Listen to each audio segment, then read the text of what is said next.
Living in the orphanage. Okinawa, I will always remember.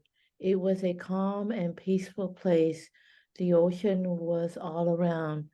Anyone could hear the beach. There were hills everywhere, as far as you could see, and there were miles of the sugarcane fields. When nighttime came, the whole sky turned into diamonds of stars, as if heaven opened up and no one would ever get tired of seeing so many. There was a sound of the crickets playing their own music of violins. I started my life living in an orphanage along with other children, waiting to have a home with a caring mother and caring father. This was in the early 1960s. The orphanage was a big room that was used for many things. There were tables and chairs, and then there were two windows that opened with bars that would make anyone feel like a prisoner. I would always wear the same clothes day after day, just as the other kids did.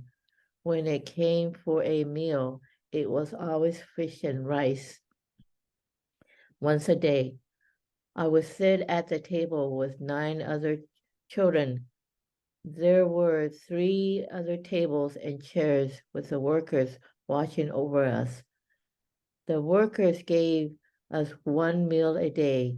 The fish included the head and his eyes. I thought he was alive, looking right at me, saying, "Please don't eat me. Oh, please." We were all hungry, so hungry that I would poke the kid who sat next to me in his eyes just to grab his fish. And so this poking and grabbing went on around the table. When the next day came at mealtime, the kid that sat next to me moved to another table.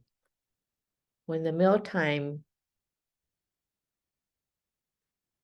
was over, I was still hungry. I could feel the fish bone going right through my ears and into my stomach. I was in pain most every day. We were still hungry after the fish and rice. We all went outside in the yard and sucked on the grass weeds. There were also wild sugar canes that we would break apart and suck on the sweets from the sugar. At nighttime, when it came to sleeping arrangements, I had to lie on the floor with mats and share one blanket with 3 other kids. I was lying on one end of the blanket. Sometimes I was freezing and constantly pulling on that blanket while the other 2 kids in between were sound asleep. At least once or twice a year in Okinawa, there was a huge storm. It was called typhoon. The storm started out with a cold wind, and then later the rain came along. The wind would get even stronger as days came, and it moves every which way and carries anything that is light enough for the wind to carry and rip some piece of the orphanage and more gush of rain. The storm would get louder and louder when I was trying to sleep with the other kids with one blanket and those windows with bars. The mat that I laid on, the typhoon just made everything in the room wet, including the blanket that I had over me. And that noise from the storm kept me awake almost every night that the storm hung around. I was suffering from tuberculosis and spinal meningitis for quite some time. Whenever I walked, I would trip over my feet, and whenever I felt sick, I would vomit wherever I was standing. The workers would just clean up the mess. I would cough almost every breath I took. Sometimes there were art activities that we all did. The fish, the first art that I did was fold the origami cranes. One of the workers dressed me up along with two other girls in a kimono. They even had our hair pinned up with a silver piece that dangled over my face. And the workers had us all wore these wooden shoes. All three of us girls had to do the Sakura song and the dance that went with it. I felt so ridiculous because for every step I took, I coughed.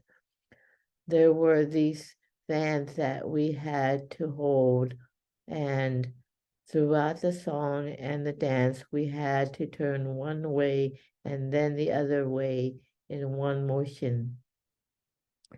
We had to move the fan around as we danced.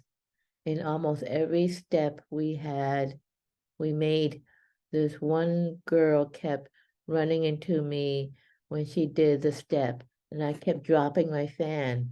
The workers had all of the kids learn a song moving our hand motions, pika pika oshio. Then there were some days the orphanage was turned into a classroom. One worker that had all of us learn how to read and write in Japanese, the Kinji style. We each took a piece of paper and pencil that the workers put on each table. We then had to practice the numbers ichi, ni, san, shi, go. We did the simple strokes. First it was across, then down, then it curved to make a word. Every day in the orphanage, it was a place that no one to talk to and no one to listen to. Even though there were a lot of us kids and the orphanage was a noisy place, there were days that all I would do is sit at one table and watch the house mother take a giant pot and a lot of rice in it. I would watch the house mother rinse the rice in water repeatedly before she cooked the rice. Chapter 2, Orphanage Obasan. One time, the house mother had a lady come over to spend time with me. She was like a big sister. This lady was tall, slim, and her hair was very long and black. When she first came to me, the lady would talk to me as if she knew me for a long time. She would talk about her family and how funny each one was. The lady had me stand on a step stool to stir something in this one's pot, and it was sweet. The big sister put me on her shoulders, and she walked around the orphanage farmland. She would ask me in Okinawan language, "Do you know this is a cow? And did you know this is a chicken?" And listen to how they talk. When it came to where the pig, pigeon was, one of the pigs jumped out as the lady and I walked back towards the orphanage. We then rode in the back of a truck with two guys driving on the road until we met with another guy. When those guys caught that one pig. They butchered him right on the road, and I watched how they cut open the pigs apart. Later that day, the house mother cooked the pig. When it was time to eat, that pig was tasteless. The fish was better than eating that pig. Then 3 days later, the house mother had me stand next to her. She told me to say goodbye to my big sister. When I waved goodbye, the big sister turned to me and she was walking away and she said goodbye. I pulled onto the house mother's garment and I asked her, "Is she coming back?" The house mother didn't say anything and I didn't know what to do. I just stood next to her, the house mother, and gave a long look at the big sister, watching as she walked away, remembering how tall, slender, and with that long hair. She was my friend for just a short time, and she will never come back. Out of everything that happened in the orphanage, it was this one person that meant a lot to me. She was my real grandmother. I called her Obasan. She would come over to the orphanage and take me away with her from time to time. No matter where Obasan went, I would follow her. Oftentimes, she would take me to Kadena Circle.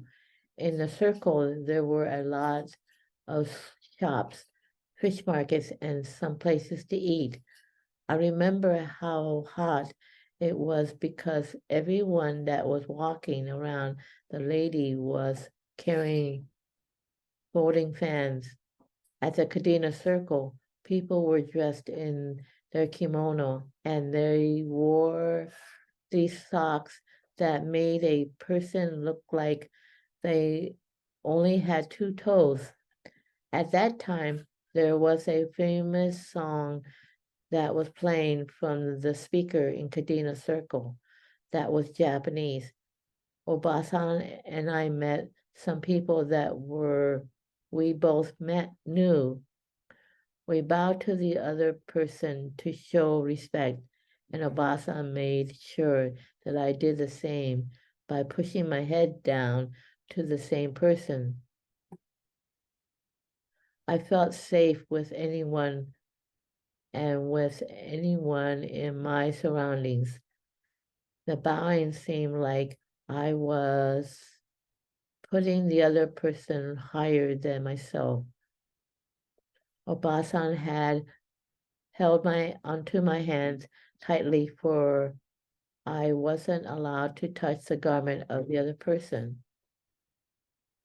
Sometimes when Obasan would take me into some shops, I would go all the way in the back of the store. There was a stairway going up to the second floor where the owners lived. It was a small place with a small dresser that looked like a short table. Then there was another room in the corner that looked like the kitchen area.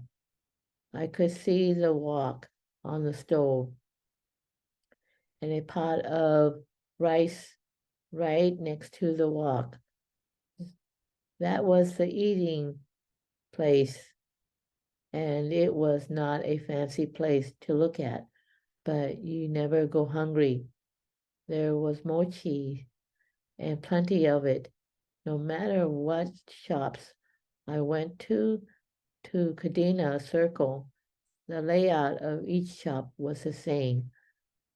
One time, Obasan took me to this one place where there was a man at a printing place. He carefully took this big white piece of paper and put it on top on a big table that was filled with black ink. and a roller that made sign making. He carefully rolled the paper to get the sign. I like watching the man making these signs, and the more he rolled the ink on more papers, the more signs there were. Then I slipped on the big black ink table. I got Obasan angry, and that was the last time she took me to took me there. One day, Obasan took me to the Buddhist temple. Before we entered the door of the temple, Obasan took her shoes off, and she had me take my shoes off and leave them outside before we entered. When we walked inside with our bare feet, she had me sit on the matted floor on my hands and knees, and she did the same. We had these beads of necklace that was the color dark brown, and Obasan had me put the beads between my fingers. I had to bow to the Buddha and rub my hands with the beads of necklace in between my fingers. At first, I went along with the motion. Obasan didn't explain what this temple was all about. I asked Obasan, why is that Buddha hands over his head, and why was he laughing? Did someone tell a joke? Obasan at first ignored my question, but like any other kid, I wasn't into this religion stuff. So this time I rubbed those dark brown beads in between my fingers, vaguely bowing to the Buddha, happy guy, and making a wailing sound, and everyone was watching both of us until the beads broke in pieces. Obasan then slapped my leg, started to yell at me for the interruption of the worship. She saw everyone in the temple room was watching, and she was in a great embarrassment. I just thought that big fat guy was the funniest thing I have ever seen. Obasan never took me to that temple again. I wonder why. From time to time, Obasan did a lot of caring for me. She knew that the orphanage was not my place. Oftentimes, Obasan took me to this house in Kadena Circle and ate a meal. In this house, both of us, Obasan and some other people, before we entered the house, we had to take our shoes off. We we can sit and lay anywhere around this eating table. Small room is clean.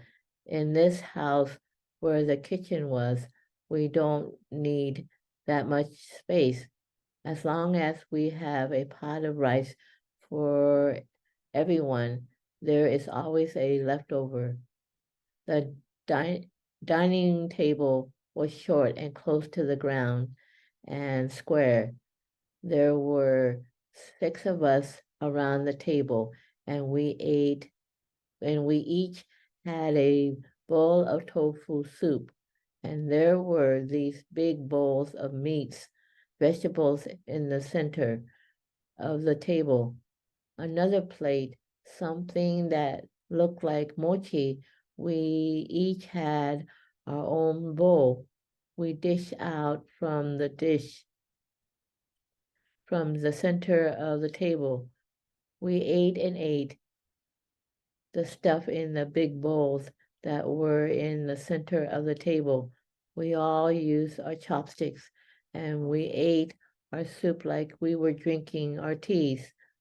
Then we added some rice and some meat, and we still ate. We would slurp until we were all finished and almost stuffed. People were happy around that table, including Obasan. There was a lot of laughter, talking. We had good old times until at the end of the day, until I had to go back to the orphanage. It always seemed like spending my time with Obasan. She would talk to me in another language, but it didn't seem like Japanese. Baseball was the main game near the Kadena Circle in Okinawa. Obasan took me to a baseball game where the lava rocks walls were very high and from the ground, from corner to corner on all four sides of that small baseball field. People dressed in their summer clothes, shorts, and in their t-shirts, and everyone carried a folding fans, try to cool down off a little, for that weather in Okinawa was so very hot. Obasan and I sat on top of that lava rock walls were just to see the game. Then to hit the first baseball, he dressed up in the nice Sunday kimono clothes, and I just thought the man was trying to run with his long kimono dragging on the ground, running to the first base.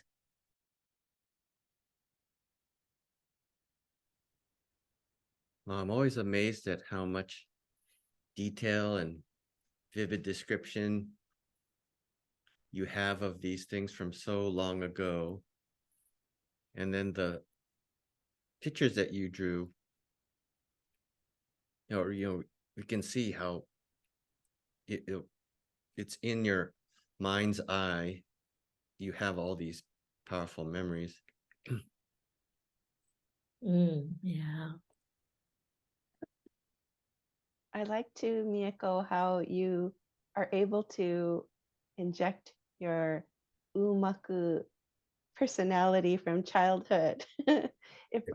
It brings some levity in a moment of tension or mystery, and your playfulness always bubbles up in the story. So I really appreciated that. You're poking the person to get the food. The fish. Oh yeah, I remember temple. that. I remember that. And see, for a long time, when I had to forget what happened in Okinawa, it was very hard. And I'm always looking for another group, just like this Zoom, that will listen more, just like this. I'm still trying to find the term power in this, except that I kind of know what the term power means, because remembering all this before before being adopted, I never told this to the Zoom group, but since I entered First Presbyterian Church here in Berkeley, I was assigned, people started to get to know me and in the church, and someone assigned me to have a lady call me up every week. And when I told her that I grew up in an abusive home, I also mentioned that about my real grandmother, Okinawa. And the lady on the phone, she repeatedly questioned, why was I adopted? And I don't realize it until how long did it take for this Zoom group to make me realize that I have a story to tell, that when it comes to any crisis, when it comes to moving around, when it comes to, how do I say, a change, when it comes to how people react, how to overcome it, some things. And some things I'm still trying to learn, and what is it? And I'm trying to find stories like this in somebody else.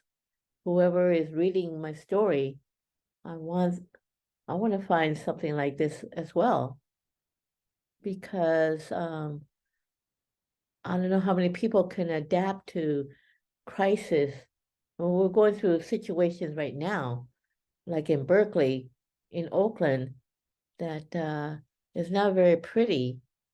But I think I try to think of what to do beforehand because I know it's going to hit here someday, but I'm hoping it's not, you know. But yeah, when show says power, this is what this is one thing that I carry around with me everywhere I go, you know. And when it comes to this image of the sky is like a diamond, I see a resemblance when I went to Arkansas. The sky opens up, in Denver a little bit as well, but mostly in Arkansas. The people are very different over there in Arkansas, though. And but yeah, it's a lot of details of what people were like. They don't I don't remember anything that's negative of each other, you know, except for that temple that I didn't understand. And if I stayed with my grandmother, I think she would explain to me a little more. I think, you know, I don't know because when you're growing up with Americans, I'm trained to train another way of religion, and is I don't know, uh, it's just hard to swallow about Christianity sometimes. I'm really struck by what you were saying about looking for other people to connect with around their stories as well, because yeah, also I was thinking about that a bit also as you were reading, because there's this interesting uh, contrast that you set up with the meal in the orphanage and this like like struggle for enough food with each other, and then the story of eating with your grandmother and family, and this like communal hot pot or stuff in the middle that you're all sharing. And it feels like what you're trying to do by sharing this story, by having this discussion with us, is trying to have that like shared meal with us, to create that space with us, find power through this connection with other people. And then it just also just made me think a little bit about what we were talking about, even in the drawings and the way you set up the buildings, like the orphanage and some of the other buildings I know you've talked about before, with like the bars on the windows that are like trying to keep people out and block the outside and the isolation you felt at these moments. But then the what Joyce was pointing out with the like no roof on some of the buildings and the sense of openness, and even the windows look different, and so it it's like it's reflected in these different ways, in the meals, in the ways the houses were built, in the space that you're creating here, that you want to, you've seen what it means to be isolated and then also to be in community, and this is a space of trying to find that communal meeting and sharing stories and getting power through that, being able to bounce off one another and talk through these things. So I really appreciate that. Mm. Thank you. Miyako, I thought was interesting too is like these moments of learning that you had as a child with your big sister and your obasan. They were all experiential. You're walking through the world, they're showing you things, you're learning by watching how they act. They're not telling you what to do, they're kind of expecting you to watch and learn. Mm. And when we read your memoir later and your experience after you've been adopted, so much of what you're expected to learn, you're being told and forced and threatened and, made to feel less than because you're not getting it fast enough. And I find that contrast to be so stark in, that, I don't know what you call it, like an organic way of learning about how to move in the world versus the constraints that were placed upon you, when you moved with your parents and had to go to school, and the experience you had there. It's just so different. And I hope everybody has a chance to read and hear your story. Mhm. Thanks. I see what you're saying, yeah. Because of two different I don't know, lifestyle with my grandmother orphanage versus with Americans. What do you think of this origami stuff? Beautiful. I think the Yeah. grass is too big, isn't it? No. No, I think it's a really important part of it. I was thinking about that because Yeah. there's a way that because it is in each of those drawings of the room. Yeah. It's this thing that helps. It's this thing in the background that reminds you of like life Okay. outside, and it's what you're Mhm. talking about. Like it's the theme of the writing, right? Is this idea Yeah. of like the life outside and then the very contained space inside. And so I I like the ways where in some of the drawings it's like even more aggressive, and it feels like it's this real strong presence as this reminder, but then it's also tied to your story about being so hungry that you felt like you needed to eat the grass too. So it's both like the space outside where you had these other adventures, but also this thing that was like, oh, it was part of the pain or the like the need that you felt to find something else for sustenance. And so it's both like um yeah, the challenge, but also the hopefulness. And Hmm. so it's really important that it's there. Yeah. It's also that it's not a clean cut place, you Yeah. know, It's natural. and I didn't realize it's three girls. One of them's me in the pink, because I was at the end, and that's when the fan I dropped it, and that one girl was you know, we're getting into each other. I remember because I always wonder what happened to those girls Mm. when there was an orphanage, you know, and yeah. What do you think about the pig story? I have to watch them slaughter the pig. I remember that.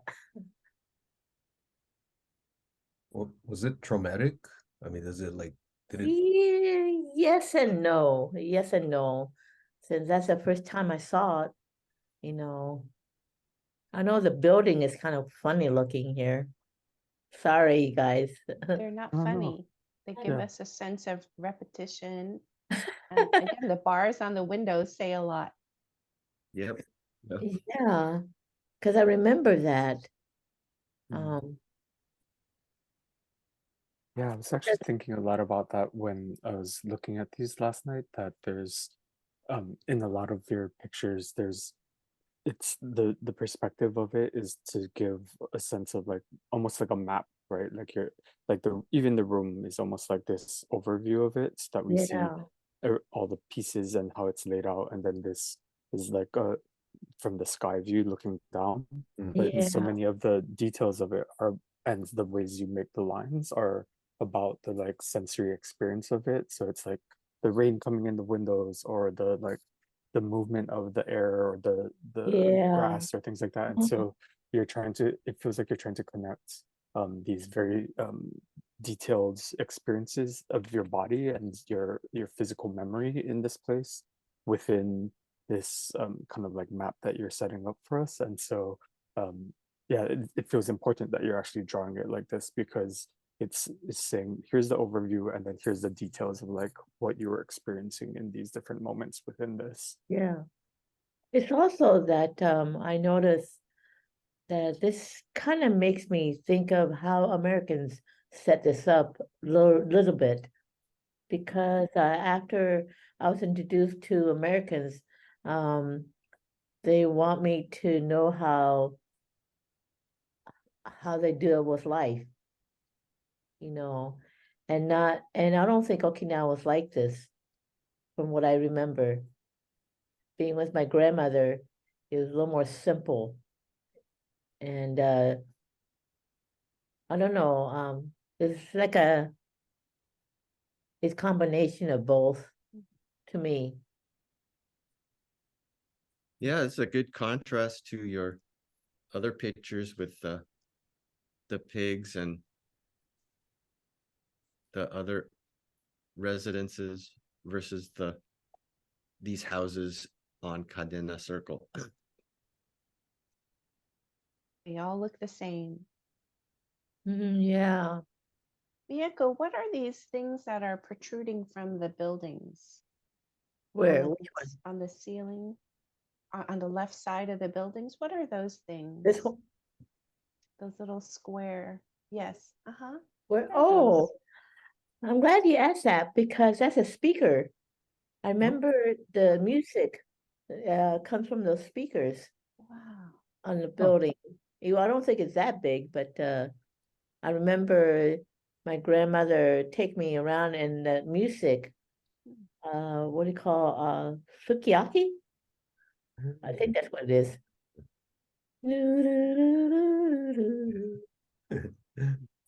Oh, interesting. They make Yeah, announcements on those speakers, or do they I play patriotic music on those speakers? I think patriotic music.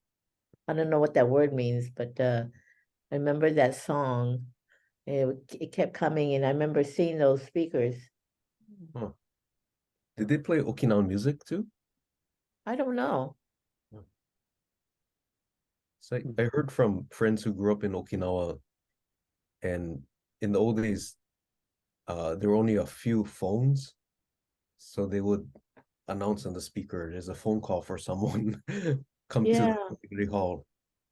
Oh, really? I didn't know that. This is from my grandmother when she took me to a place. It was it was a printing shop. And the next picture is the house. Oh, that's the next picture. This is a eating place. I was with these guys. They like to joke around with me, you know. The building isn't the same, is it? I've got to put the ceiling on. It's because it's almost like you're free. Yeah. It's open. Were these like the uncles that you remember, or the men that came to your house before you Was taken away. uh-huh, were these the same Yeah. men? I think it is. I think they were. Yeah. They came after my grandmother says goodbye and I can't come and see you again. And so some of these guys came over. They remind me of the ones that we were eating with, and with Americans, they don't want me to talk about what happened before There's then. no ceiling, no roof. I think that says a lot too. It's open. Miyako, do you like this way of how we just so we're Okinawans call this Yuntaku? Yuntaku just kind of just there's no like we gotta talk about this or we gotta talk about that. And in Yeah. Hawaii we call it talk story. And then so when we started we had no like agenda, right? This is the schedule of what this kind of Yeah. in Yeah. different ways, but does this feel natural to you or what does it feel to just talk like this? Different. I have to get used to it. Um, because growing up with Americans and being trained a certain ways, and all of a sudden someone cares. It's just like I sent you my story, and it wasn't until 2 years later you introduced me to somebody else and somebody else. And I was telling Debbie, I want to learn people's names, in the Zoom group. And it's also that knowing who each person is in the Zoom group, their background, and what draws each person into this kind of story. Because is my story like somebody else, every other people? But it takes me a while to get used to this. And the more I get used to it, of course, I jump into another group. Like the church, they want me to, um, a different group, if they want to change, then I have to go by the change, but I may not understand it. Talk more about power. I'm interested in how do you what is power to you? Well, to me is more of I can say what I want to without judgment. Power is the difference between I'm important, but so is everybody else. There's a fine line somewhere. Power is if my voice is important, there's some misspelled words, or as I was reading this, I know I was stumbling with a couple sentences. I hope that's okay, because I have a tendency to not say the correct, like some classrooms, and power. This is another word that's it's hard to swallow. It makes me feel like I have power, but I'm not allowed to. How do I get it? If I never was taught to have power. I mean lately, that power is also can be like how do I say, I'm waiting at the bus stop going somewhere, and some lady want to come over, and they want to say something or question, and I don't like it. Sometimes I have to scare them away because I want my power. I want my own space, and that's pretty hard to do sometimes because what I'm used to. And power of hope I don't make mistakes on my story, but I remember this. And if I have power over my story like this, then I gotta feel that. I gotta get used to it. And that's gonna take me a while.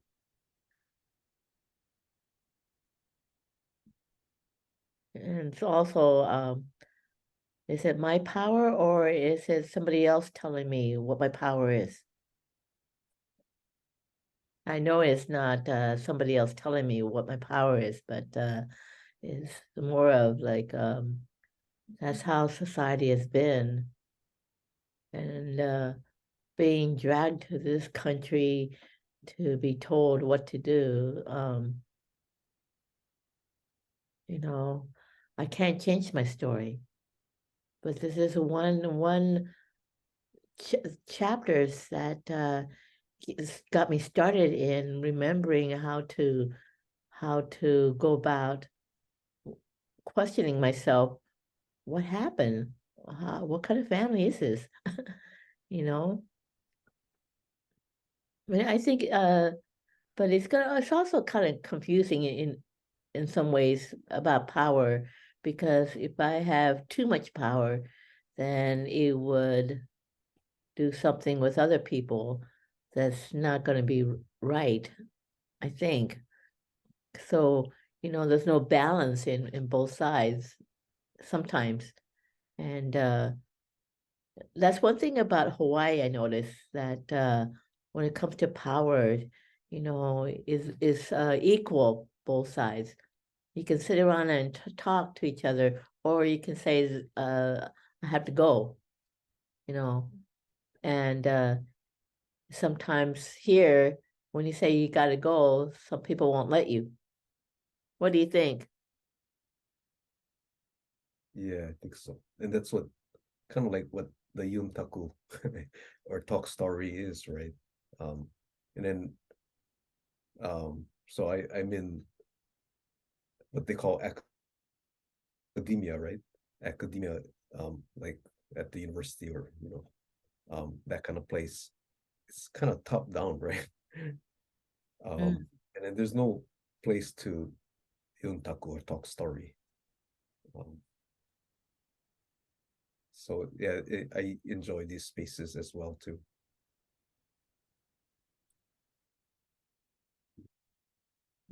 Well, when I was in Okinawa at the University of the Ryukyus, my advisor had a very different from any advisor I'd had in American university. He gave keys to all of his graduate students and some of his regular undergraduate students to his office. And there was always somebody, a student, in his office working on some project. And there were Yuntaku kai all the time. And it was so amazing, just like Wesley was mentioning, the academic top-down structure. But here in at Udai, my advisor Nakahoda sensei, he would just invite other scholars into his room, and I mean it probably would be illegal or very highly frowned upon, but he even had a bottle of awamori stashed in his Oh my gosh. Oh my gosh. but of course there was Drinking? yeah. Oh my gosh. He was discreet, of course. That was it never got taken out until it was beyond after regular class hours. So usually it was researchers who were visiting campus, and we were talking with graduate students, but yeah, so that gap that you feel between your Okinawan experience and then what you experience at the orphanage and what you experience at your household, I can imagine that happening pretty easily. But do you feel like you're gaining your voice or getting a voice because now you have people who listen? Yeah. Oh yeah. And it's a good feeling, I mean, gives me a motivation to look for a change in other areas in my life. That's what it does, to have a voice like this.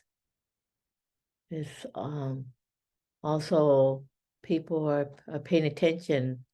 Yeah, it feels a lot better. Like I said, being motivated in other things, cleaning up my place more. Things like that, finding my roots or interacting with somebody else, individual that I feel close to or wanting to, You want to talk about, or do we want to say who we are at all, or not? Mieko. I normally go by Anne. That's another thing of Americans. They kept changing me to become somebody else. I'm not. And I mean, thanks to Wesley, he held on to my stories all these years. I lived in this one place where I'm at for over 14, maybe 15 years now. And I knew Wesley about 3, 4 years before that. I mean, it's just a big thing for me that maybe I can do better. I never was a professor. I never, earned a college degree. I travel once in a while, but that helps me a lot to understand people instead of a race issue. Because looking at my family, I never, the term race, it doesn't, it's not in me. I can tell you about my family though, and around people when I am staying one place long enough. Maybe I can introduce myself next then. Yeah, I'm yeah, Wes- please. Ue Unten, and my last name Ue Unten is actually Japanized. You say people change your name and tell you what you are. Huh? So Ue Unten is Japanized, a Japanese form of Ui Unting. The Oh, we say it in Okinawan. And so when my grandparents went to Hawaii, it became Ui Unten from Ui Unting. But mm, then in Okinawa, they Japanized it differently, so it became Kami Unteng.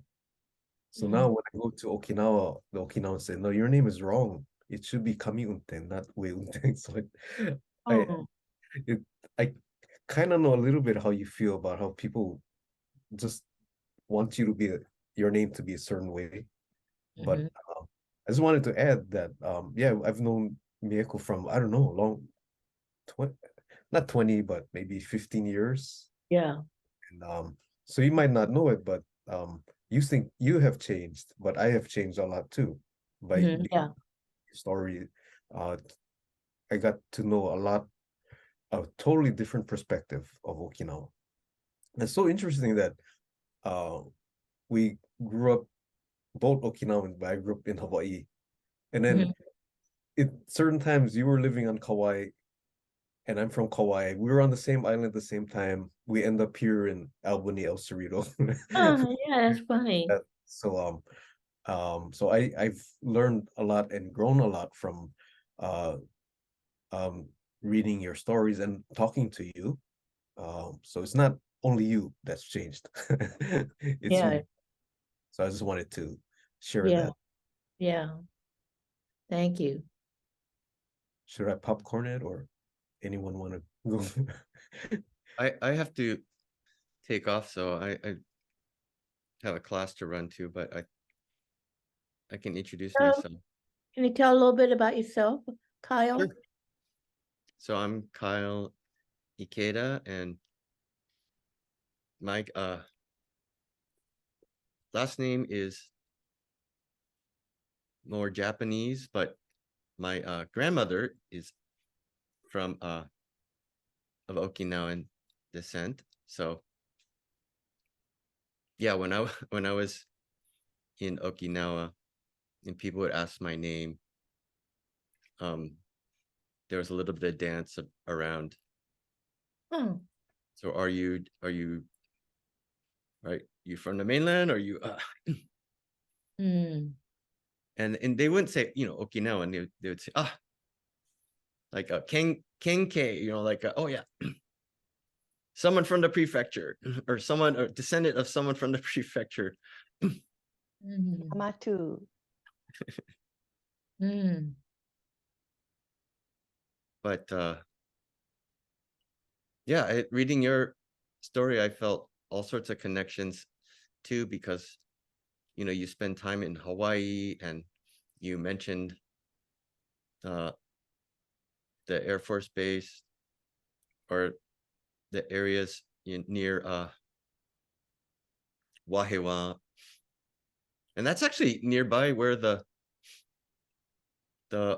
Waipahu Hawaiian Oh. Okinawan Center later gets built. So when you were there, it wasn't there, but it's really Wow. close to Cam Highway and that area. So yeah, reading your stories and hearing the description of what's going on in Okinawa. Of course, I wasn't around in Okinawa in the 60s, so I have no recollection, but from stories that I've read and picture books, you make all of those images come alive. Mm. Wow. And then I've learned a lot from your story in terms of like really feeling like in a way that I've never felt with other literature about,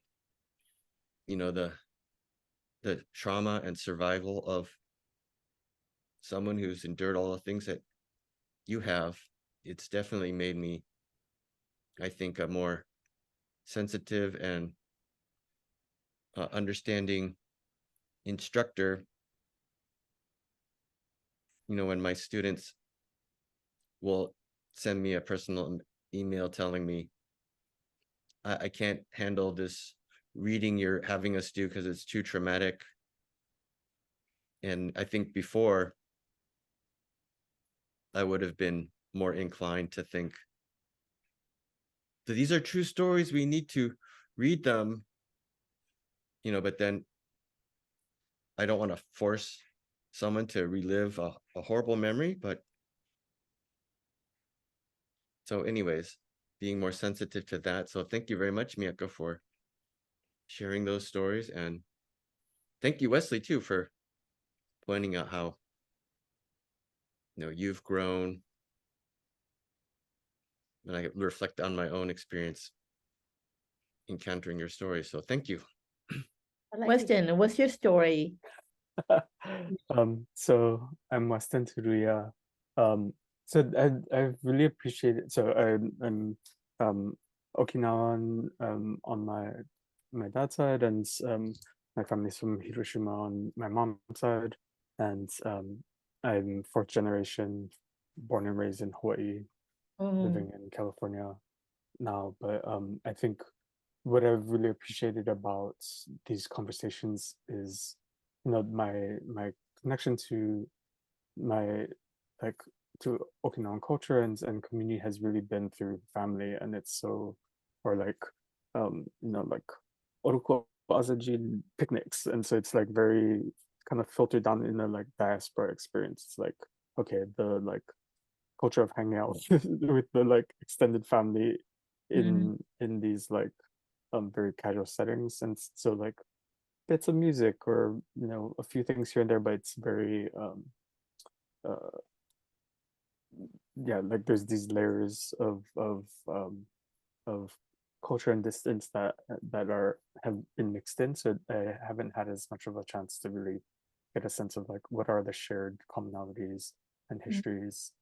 So I've appreciated these conversations because even seeing through your artwork and through some of the historic photos that we pulled up in the conversations and hearing parts of your narrative, it's been really helpful to even see like, oh yeah, there's even just like shared things around what does it mean to grow up in a tropical island space that has these shared architectural features because of militarization, colonization, other things, but also because of just like conditions in the environment that necessitate that, and like what does it mean to be in a space in the island that is so affected by the American military and how it shapes just like fundamental things that we may not even think about all the time, but are about part of the infrastructure.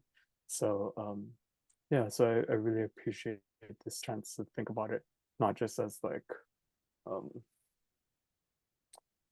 traditional culture, but like what it means to be this living, evolving experience that we are all kind of growing with and changing and having to adapt to, resist, push up against, and how to find power in community and that conversation around these things. And then also just like thank you for letting us do this deep dive on your work, because even as an artist, like I don't know that I've ever had an experience to like spend this much focused time talking about an artist's work in dialogue with him. Like you might, in the class, you might do a study on somebody's work, but it's like a distant person or someone who, even if they're living, is not there with you in conversation. And so this is a very different experience that's rare and I think is precious in terms of building like a shared power like you're talking about. So thank you. Thank you. My name is Joyce Tamanaha Ho. Both of my parents are of Okinawan descent. Our grandparents came to Hawaii in the early 1900s. My parents, and I think just about most of my aunties and uncles came to California in the 50s.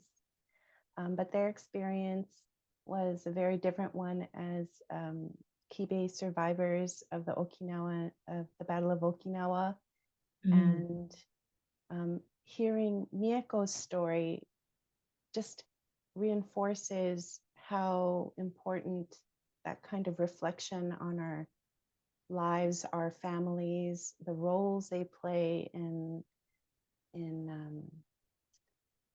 helping us become who we are.